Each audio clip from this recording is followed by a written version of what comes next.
Welcome to the hour of the order. 2 executive orders expected from President Donald Trump: the business of paper straws and the paper push for tariffs. Plus, big question, are pennies too pricey to print? The president, the penny, the push to put a stopper in the copper. And the FDA putting a hole in the donut supply today. We told you we're going to talk donuts. The massive recall impacting a popular donut chain. We'll have that plus a CBS News exclusive with Gayle King and the mother of the late star Twitch. I'm Reed Cowan. This is CBS News 24/7 on a Monday. Let's go.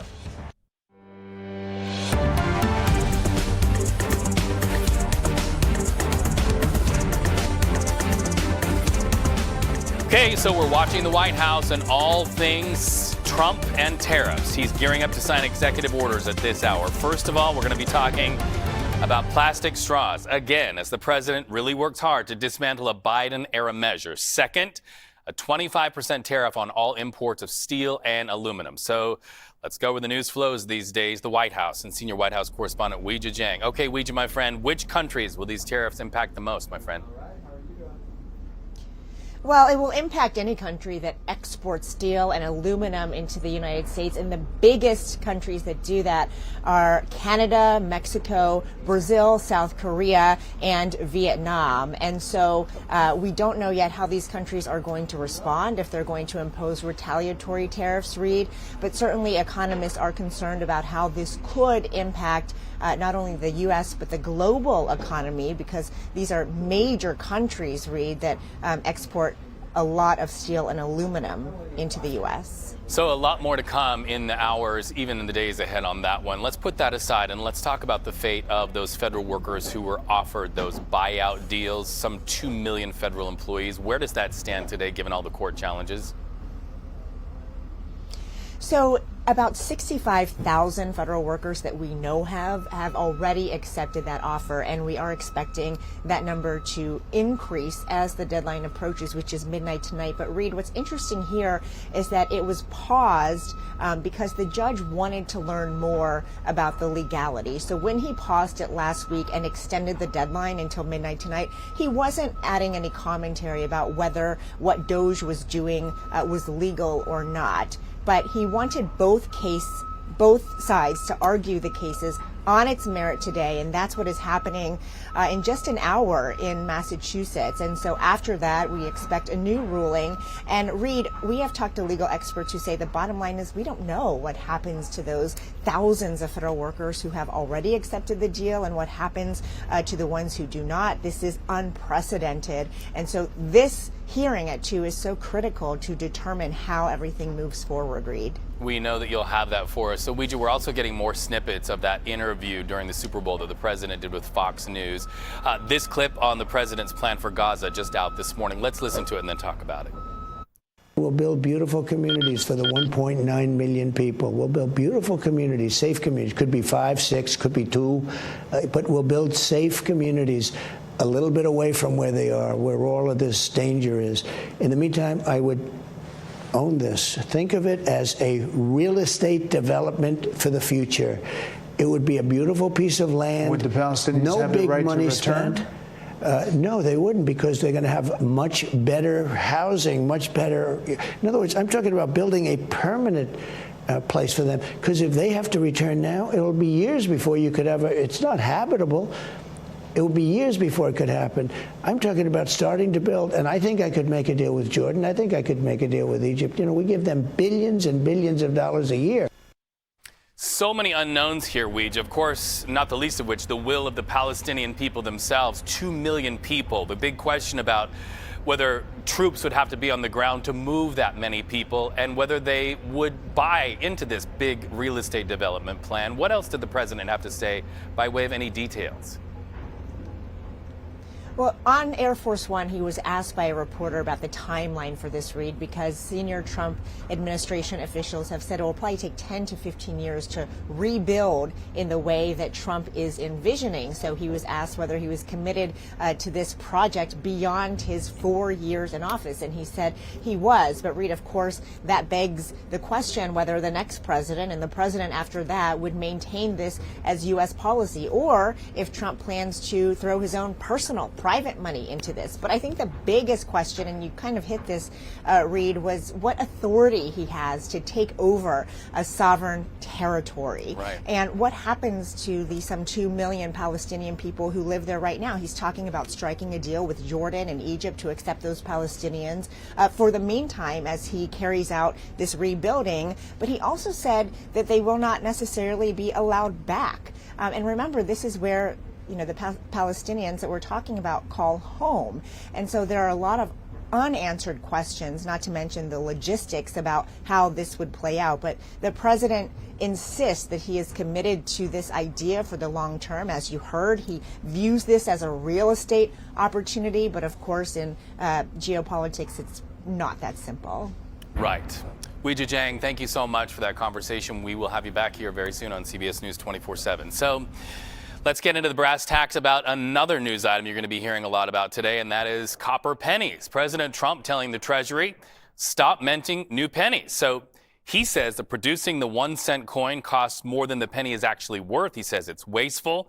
Now let's think about it in this context. It's new and really something the president didn't talk about during the campaign trail. But guess what? Who did? Elon Musk did on X last month, highlighting the cost of a penny. So it would appear, as Musk goes, the president goes these days. So drilling down, according to the U.S. Mint, it spent more than 3 cents to mint each penny in the 2024 fiscal year. And it reported losing $85.3 million because of that process, that deficit.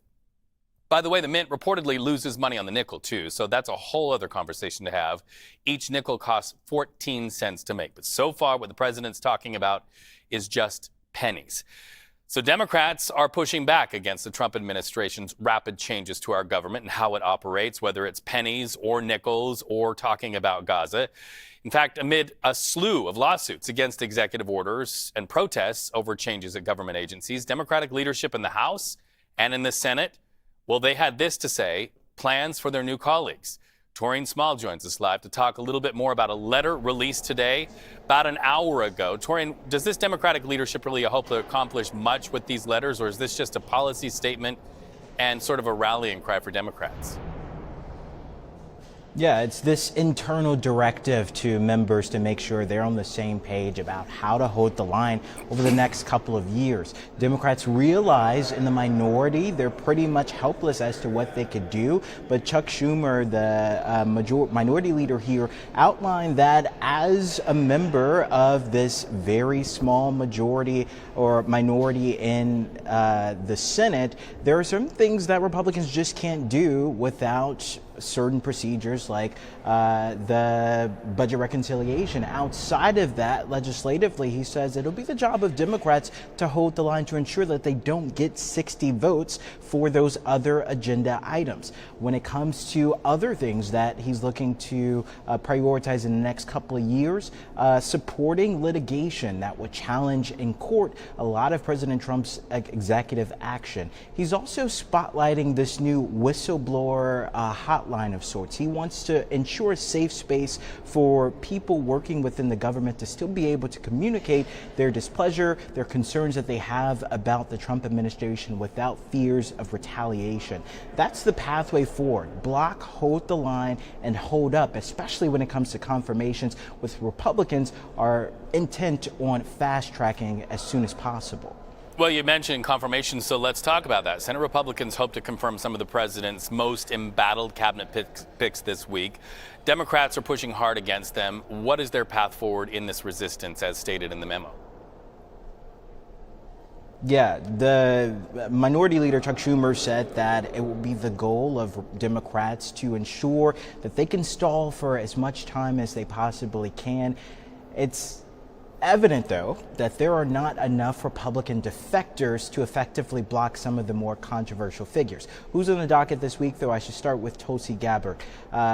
Leader Thune put out a motion to invoke a closure at the end of last week's session. That means that she'll come before the floor, her nomination will come before the floor around 5:30 this evening for that procedural vote. Once that starts, Democrats have a 30-hour window for debate. That means once that's over, around 11:30 tomorrow evening is when the final vote could happen, which it appears she has the numbers for that. We got so many more nominees or Trump appointees that are on the docket after that. So that clock starts all over again. It's going to be a long week, Reed.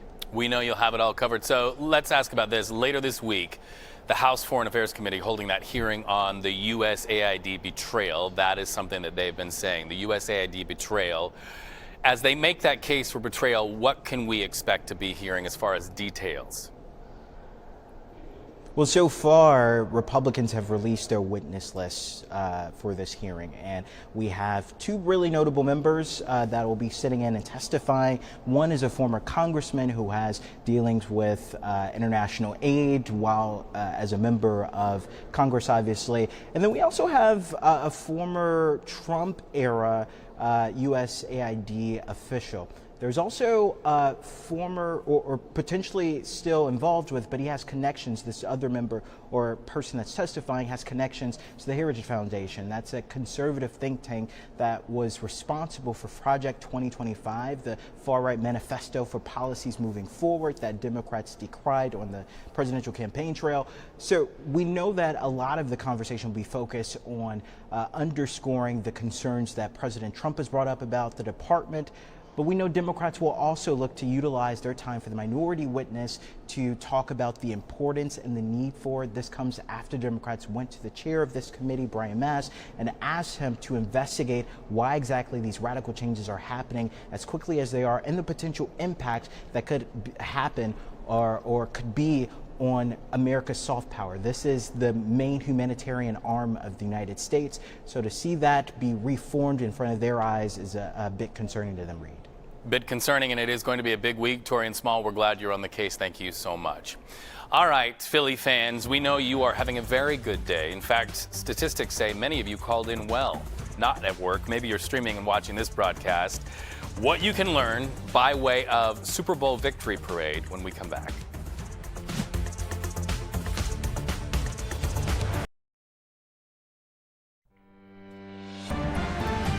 Welcome back to CBS News 24/7. So let's go deeper on President Donald Trump's proposed tariffs today.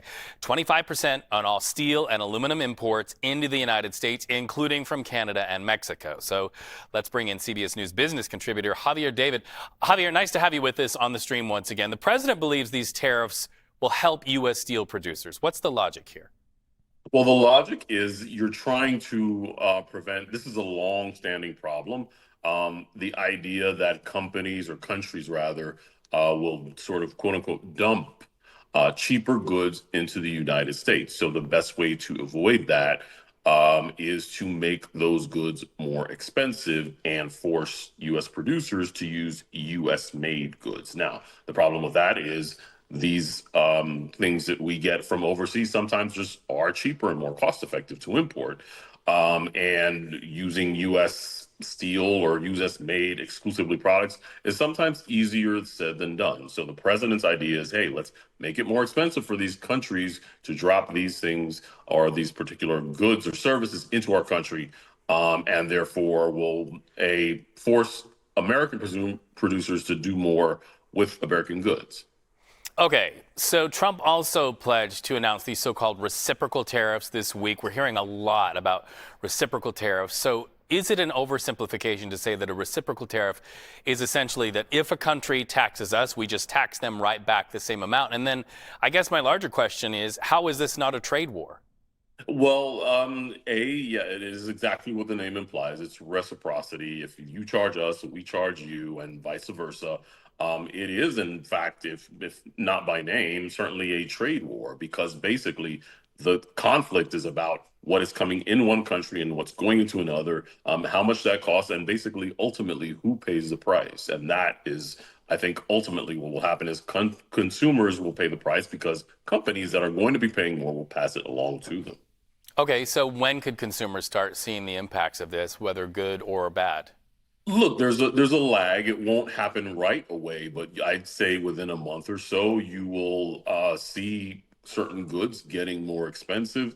I think the problem with this whole debate, whether you want to call it a trade war or tariffs or reciprocity or whatever, is it makes it really difficult for companies to plan what they're going to charge and what they are willing to pay for certain things. So they're going to be scrambling, trying to figure it all out. So at some point, the president might decide to change his mind and roll these tariffs back. But the impact will already be felt in the system because companies will have to adjust and they will have to sort of account for what is going to cost them more and how much of that consumers are going to be forced to eat. Of course, China is such a huge player, so I want to drill down on China just a little bit. They hit back on Trump's tariffs on Chinese goods with their own tariffs on U.S. goods taking effect today. A 15% tariff on all imports of U.S. coal and liquefied natural gas. A 10% tariff on American crude oil, agricultural machinery, large engine cars. So before the election, economists said that there could be a negative effect for the U.S. consumer. When you look at all of the China tariffs on U.S. goods now in effect, where do you think the rubber is going to really hit the road first in any of those sectors? Primarily in the energy sector, you're probably going to be paying more at the pump. You'll see it because there is, despite the fact that the United States is this massive exporter of energy now, we've really flipped the energy paradigm. At the pump will be the biggest way to see it. And also, like, we're in winter, so we're using more natural gas to the extent that that is imported, that you'll see it there as well on your bills. Okay, so as we watch dollars and cents, we are literally watching cents today. Another headline here. The president ordering the U.S. Treasury to stop minting new pennies. Walk us through the why here. This has been a really big debate for a while. So the short answer is it costs the U.S. Mint more to create pennies than it does to actually just disseminate and use them. And in fact, the U.S. Mint lost almost $180 million in 2023 producing pennies. And the big part of the reason why is we're more of a cashless society. People aren't necessarily dealing in pennies. When they get them, you toss them out because they don't really amount to anything, or you put them in a jar and kind of save them for a rainy day, as the graphic is showing. So the idea is there's so little of it in circulation and people just throw them away or kind of stick them away or hoard them. It doesn't really make a whole lot of sense to continue to pass this along. And we haven't even gotten into the fact that what we use to make pennies is traded on open markets, and those prices are more expensive, the commodities market. Well, and that also opened up the conversation that it's now more expensive to create a nickel than a nickel costs, too. Do you see that this could be the beginning of looking at currency in general? Yeah, I mean, it really does sort of argue whether or not we need to rethink the whole paradigm of what are dollars and cents. Are we going to redenominate certain things? Are we just not going to use certain types of money or certain types of currency? It just, again, because we charge so much and we use plastic or the whole cashless society idea that's been bandied about, the end result is people just don't use these smaller denominations, but you're still producing them and they don't actually make them back into circulation. So what do you do about that? Well, arguably, this headline really jumped ahead of another headline that I think a lot of people are concerned about today, and that is the fact that the president halted the work of a government agency that is meant to protect the American consumer. We're talking about the Consumer Financial Protection Bureau. Their mission baked right into their title. Elon Musk posted on X about the agency with a rest in peace symbol. This is super important. What's behind this? Yeah, so the CFPB is exactly what the name implies. It is an agency that was created in the last several years to protect consumers and sort of argue for their interests.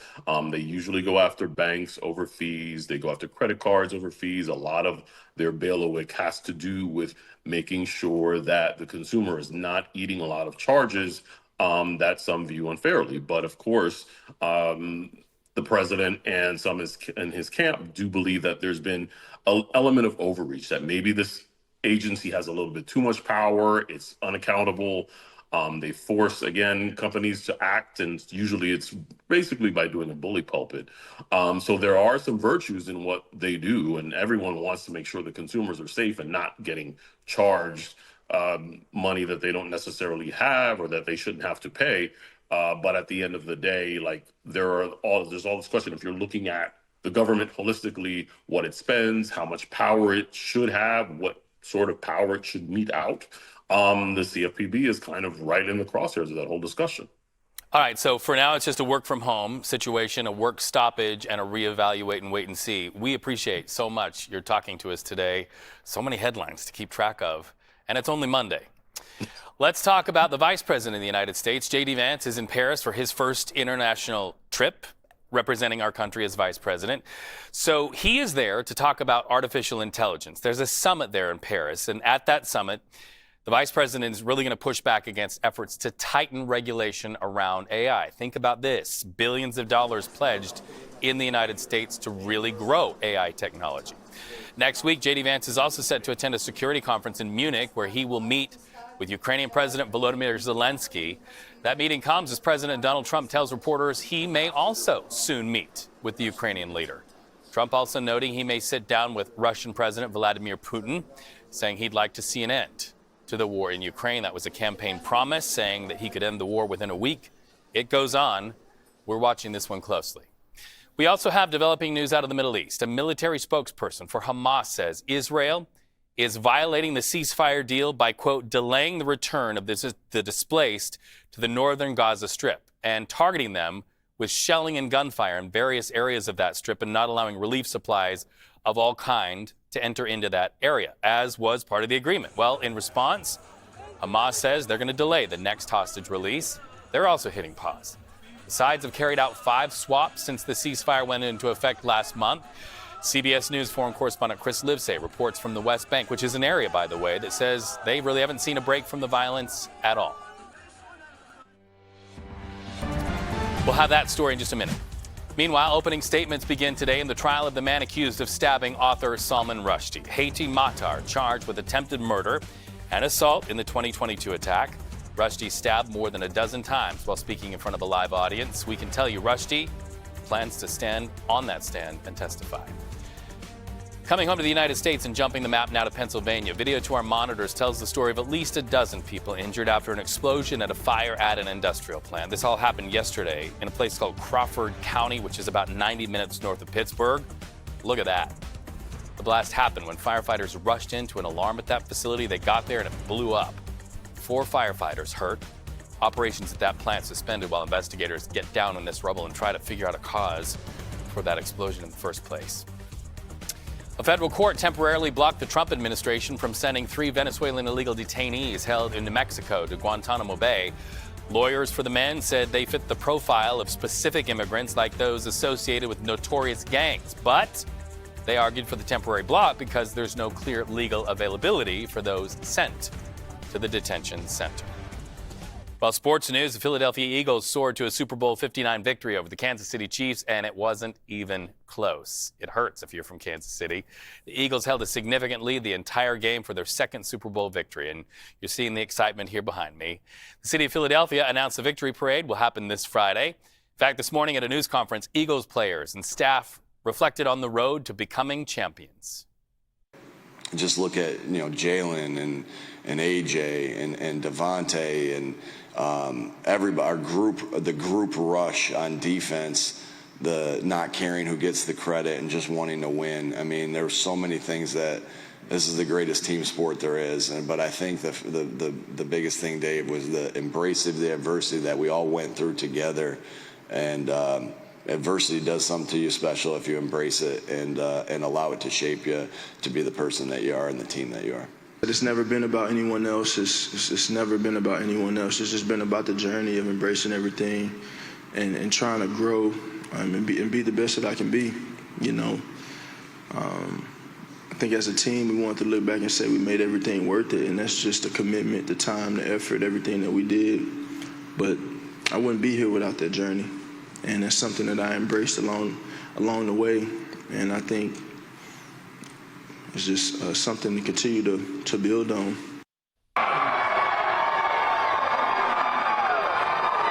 Let's go! A-G-L-E-S, Eagles! Champions, I am through the moon right now. Through the moon, over the moon. Hey, maybe the moon is made of cheese, Philly cheese. And lots of people saying cheese there, taking those winning photos and videos. That's the power of sports to bring us together.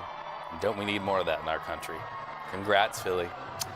When we come back, we're going to be talking about the fact that maybe at the next time you celebrate the Super Bowl, you will not be taking that beer in through a paper straw.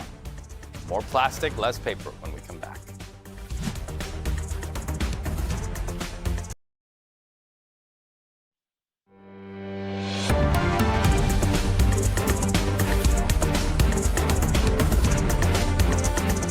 Welcome back to CBS News 24/7. Okay, so we are watching the legal blowback of President Donald Trump's executive orders and, of course, the buyout offer made to federal employees. So we go into a new week after a federal judge kind of put a foot in the door, pausing the president's buyout plans. Lot to unpack here. So let's go live to CBS News legal contributor Jessica Levinson, my fellow yogi here, doing some deep breathing on a Monday to try to break all of this down. So we're going to talk first about the federal buyout and the challenges that Elon Musk is having in the courts to access a lot of personal records and the legality of all of that. But first of all, let's kind of break this down. The legality of this. You see the executive orders, then you see the court challenges. Is this just sort of the meal that we're going to be eating every Monday throughout this entire presidency? Well, that depends on how many executive actions the Trump administration wants to take. But it's a really important question because I think what we've seen in the past is presidents have maybe pushed the boundaries of executive authority. I mean, we can think of President Biden trying to cancel student loan debt by an executive action. The Supreme Court said no. We can think about President Obama and DACA and DAPA, those programs talking about deportation. But we've never seen anything near the depth and breadth of these executive orders. They go further, in my view, than other executive actions have, and there just are simply so many more of them. So what we're seeing right now is a fairly predictable pattern. A part of the federal government takes an action. There are very good arguments that that action oversteps what is allowed by the Constitution, and people challenge that action. And now federal judges are saying yes, no, and maybe. And that's essentially what we're living through at this very moment. And some have said that this is part of the Trump strategy to test what you can do. But also a question I have, Jessica, is there a strategy relative to the volume? Because if you just flood with executive orders and volume, is there sort of a strategy to be anticipated here of fatigue? Well, absolutely. I mean, I don't think that this is an accident. I mean, we've both heard this phrase so many times, but the flood the zone phrase. So I think certainly people who are bringing legal challenges can keep up, but it costs time, it costs resources. And for different nonprofits and different individuals and groups who would bring these challenges, they're having to pick and choose a little bit. Not to mention the fact that, Reed, of course, it's difficult for all of us to keep up and to try and educate the public on exactly what is happening, because there are just, the volume is so intense. And I think certainly this is part of a concerted legal strategy, potentially of, shock and awe. And what happens next, of course, will be a big question as to whether or not the Trump administration, as J.D. Vance is potentially floating, would ever get to the point where they would ignore a federal order by a federal judge. All right, so let's do our due diligence and let's just sort of break these things down to keep the public informed. First of all, relative to those court challenges, let's talk about the thousands of federal workers. They're in limbo today. We know that the deadline is about to approach, that judge's order and the deadline. What are the legal arguments here, and do you see any future in a pause? There could be a future pause. So the legal arguments we have here are that the Trump administration did not go about trying to implement the so-called buyout program the right way. That's the Administrative Procedures Act argument. Two, that they didn't actually have the power to implement this at all. That's the argument that the Office of Personnel Management isn't the right government agency to try and make this offer. And then three, the argument is that this buyout actually violates something called the Anti-Deficiency Act, which means Congress said, here's money for X purpose. And now the Trump administration, through the Office of Personnel Management, is trying to say, actually, the money that was allocated to these federal workers, it doesn't need to be used for them to actually work. So those are the live arguments. Could a judge say, I need more time, we're again pausing the deadline? Absolutely. Let's talk about Elon Musk. There are a couple of realities here. Number one, the reality is we are starting to see the headlines come up where he's uncovering things like the fact that it costs more to print a penny than it is to actually have a penny, right? The value difference is off. And so we're starting to see those headlines of his findings. However, at the same time, the reality is that he's operating largely in the dark. We don't have a lot of disclosure about even the granular things of who his staff members are, what they're doing, what kind of power. And in the midst of that, a legal challenge that stopped Elon Musk from being able to access bank records, social security numbers of millions of Americans. Where do you see that legal battle going today? So that battle obviously is continuing. I think you laid this out really clearly. And the question really is this DOGE, the Department of Government Efficiency. First of all, what exactly is it? It's not a true department in the government. It's kind of this new standalone organization or agency that is operating at President Trump's direction. Now, the Secretary of the Treasury has said, come look at these documents. But I think legally speaking, there are a couple of questions. Is there truly the authorization to look at the amount of information they're looking at, number one? Number two, are there any sort of statutes dealing with privacy and confidentiality? And three, are there any statutes dealing with particularly sensitive information, like even national security information? And so we're really looking at that congressional authorization. And then are you looking at things that you really are not allowed to look at? Again, we don't have a great blueprint because we've never seen anything like this before, but I think those are the live legal arguments here. Right, and you raised the points about privacy and also about the issue of national security. We know that President Trump has said in the coming days, maybe even in the coming hours, Elon Musk is now going to be directed to go into the Department of Education, into the military records. Do you anticipate this week seeing any legal challenges relative to Elon Musk's access where our kids are concerned, our educational system, our military? Yes, yes, and yes. So every time we have a situation where Elon Musk and DOGE are granted access to a new department's information, I think we're going to see what will become a pattern play out. This is a really important question. And the pattern is basically, when will the lawsuit come? And I think the answer is soon. And what will it be based on? And it will be based on what looks like a similar flavor to what we just talked about. You don't really have the authorization for the access to this information, and there are laws that would prevent you from being able to access this information. So yes, with every new step, with every new action that DOGE takes, I think that there could be legal challenges. And Jessica, I guess tapping into your brilliant legal mind, what you're saying here when we really boil it down is it is not as simple as paper straw or plastic straw. You said it better than I could. Jessica Levinson, thank you so much, helping us to get a deep drink on a Monday. So let's talk about that headline, paper straws or plastic straws. Well, paper apparently is out, back to plastic. So says President Donald Trump. You see it right here. There he is on Truth Social. What is this about? So it's a dismantling of a Biden-era move to limit single-use plastics, specifically a phase-out and an end to government purchasing of single-use plastics by 2035. So, of course, we got to talk about this. Let's go live to CBS News reporter Andres Gutierrez. He is live from southern Nevada, just in the shadows of Las Vegas, where arguably, Andres, this is the drink capital of the world. Millions of straws go into garbage bins very close to where you are. You're not only tapping into what tourists are saying, but also the locals there in Las Vegas.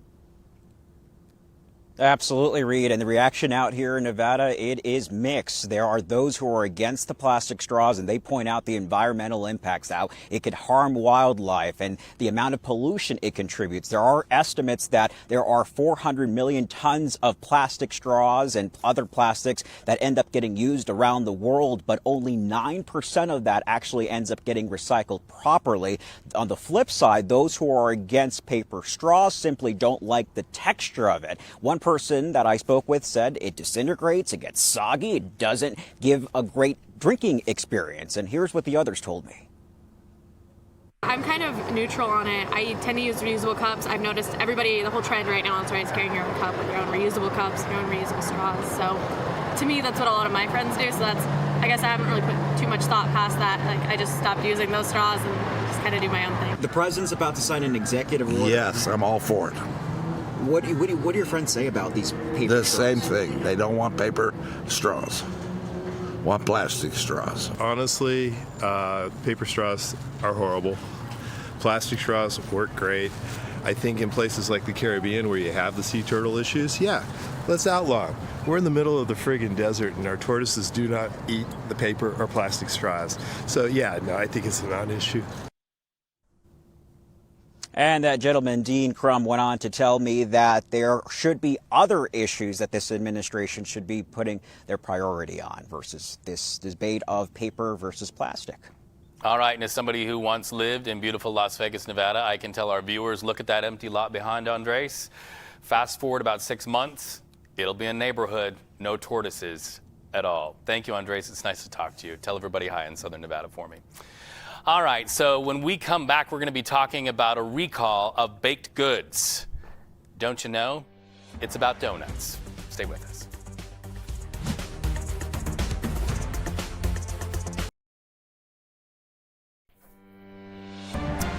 We got an upgrade and a major baked goods recall to tell you about over listeria concerns. We're talking about some 2 million baked goods. So here's the list of goods affected. Manufacturers FGF brands issued a recall on products made before December 13th. The recall came as a result of findings at a Dunkin' Donut facility, but the company wants to clarify that no food tested positive for listeria and all donuts currently on the market are safe to eat. In an unrelated story, there is a flu surge happening right now. Doctors' offices and urgent care clinics seeing a rise in cases. Chances are you know somebody who's been very, very ill these days. The CDC says 13,000 people have lost their lives from influenza so far this season. Health experts say if you haven't done it already, get vaccinated. Only about 41% of Americans as of like December 7th were vaccinated for the flu. So not enough people are vaccinated, but the people who are vaccinated and getting the flu are not the ones that are ending up in the hospital or dehydrated or having pneumonia on top of that. You know, they feel really poorly. They have vomiting, diarrhea, cough, cold, headache, body aches, but they recover. So parents, just be very, very careful. Hey, maybe you're a parent who cares for a little one that has a peanut allergy. If so, listen up. There's a new study that finds completely avoiding peanuts might not be the best way to desensitize your kids to that peanut allergy. Children with the allergy who ate gradually larger doses of store-bought peanut butter reached higher and longer-lasting desensitization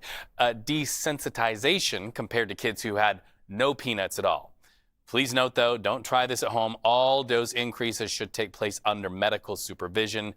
This is information that should be vetted by a doctor. We are not doctors here on this broadcast. We're just presenting that research from the Mount Sinai School of Medicine. Texas health officials announcing an outbreak of measles in a place called Gaines County, which is about 3 hours southwest of Amarillo. The reported cases all coming from unvaccinated school-aged children. The vaccination rate in that area of West Texas is well below the recommended level. Now this.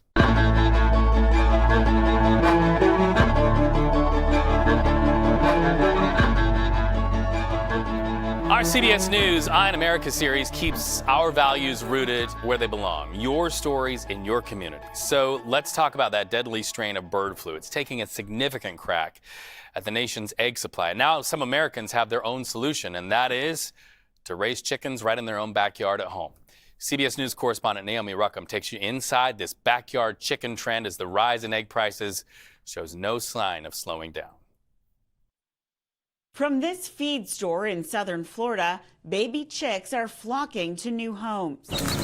Alexis Gutierrez is bringing home 4 chicks, which will be shelling out eggs within weeks. When I had the eggs before, I would find at least 3 eggs every morning from each chicken. The rise in raising chickens started during the pandemic, but is now seeing a resurgence because of soaring egg prices due to the bird flu.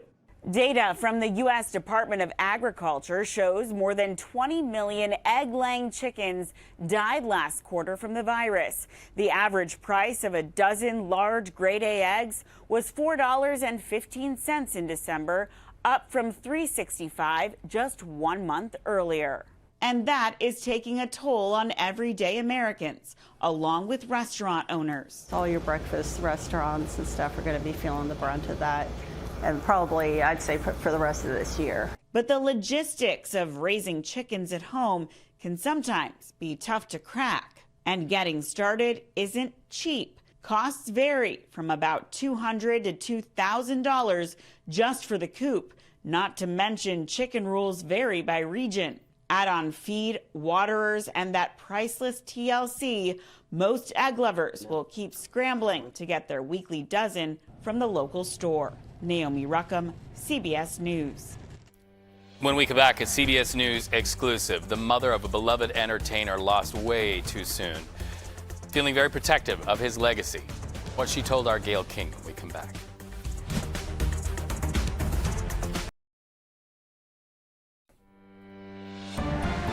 Welcome back, everybody. You see this bright smile. It's still so hard to believe he is gone. Family members of Ellen DeGeneres show DJ Stephen Twitch Boss opening up after his widow recently released a book, a memoir, revealing private details from his journals. Boss took his own life back in 2022. In her new book, his widow, Allison Holker, said she found a, quote, cornucopia of drugs at their home after his death. But the LA Times reported no drugs or alcohol were found in his system when he died. Well, his mother, Connie Boss Alexander, opened up about the memoir in an exclusive interview with CBS Mornings. Alexander says she has concerns about this memoir's accuracy and her late son's legacy and privacy. Listen. I'm not saying that my son was perfect. I do believe he had experiences where he tried this, that, or the other. And if that was the intent of the book, to make people aware, look out for these type of signs, there's a way to say that in general without denigrating the memory and the legacy that he built, and that's there for his children. You know, there's now this question in the air when his name comes up. Spoken from the perspective of a protective mother, right? Holker responded in a statement to CBS News about the Boss family's relationship with their children, saying, Connie has and will continue to be a positive and loving figure in Maddox and Zaya's lives. From grandparents' day at school to family lunches, ice cream dates, and Cameron's video game meetups with Maddox, we hope to continue these traditions over the years and work together to keep Stephen's memory alive. Let's look live at Cincinnati, Ohio. Open up the windows there and see the sun shining in Cincinnati. But get this, a series of winter storms expected to give a dusting to those train tracks this week, Zoe.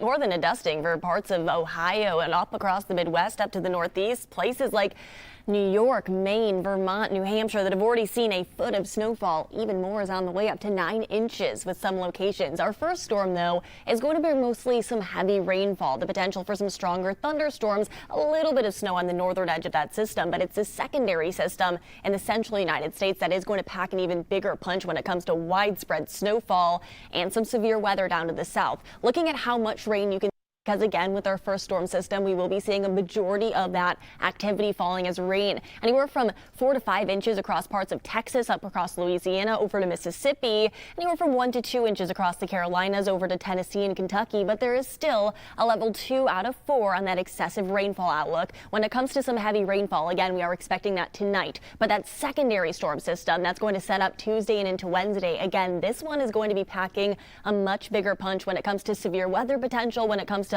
some heavy snowfall, a lot of ice and sleet. These are all going to be concerns as we step out for the mid to later parts of the upcoming week. And again, that is the second in a series of storm systems that is going to be impacting us. We're also tracking an atmospheric river on the west coast that could be bringing some landslides and flooding for Los Angeles. So all things we're going to be keeping an eye on over the next several days. All right, it's sort of a hot latte day. Exactly. Not a cold coffee, which is a good day because we're talking about paper or plastic straws. No need for a paper or plastic straw if you're having a hot latte. Exactly. Maybe your metal one. All right.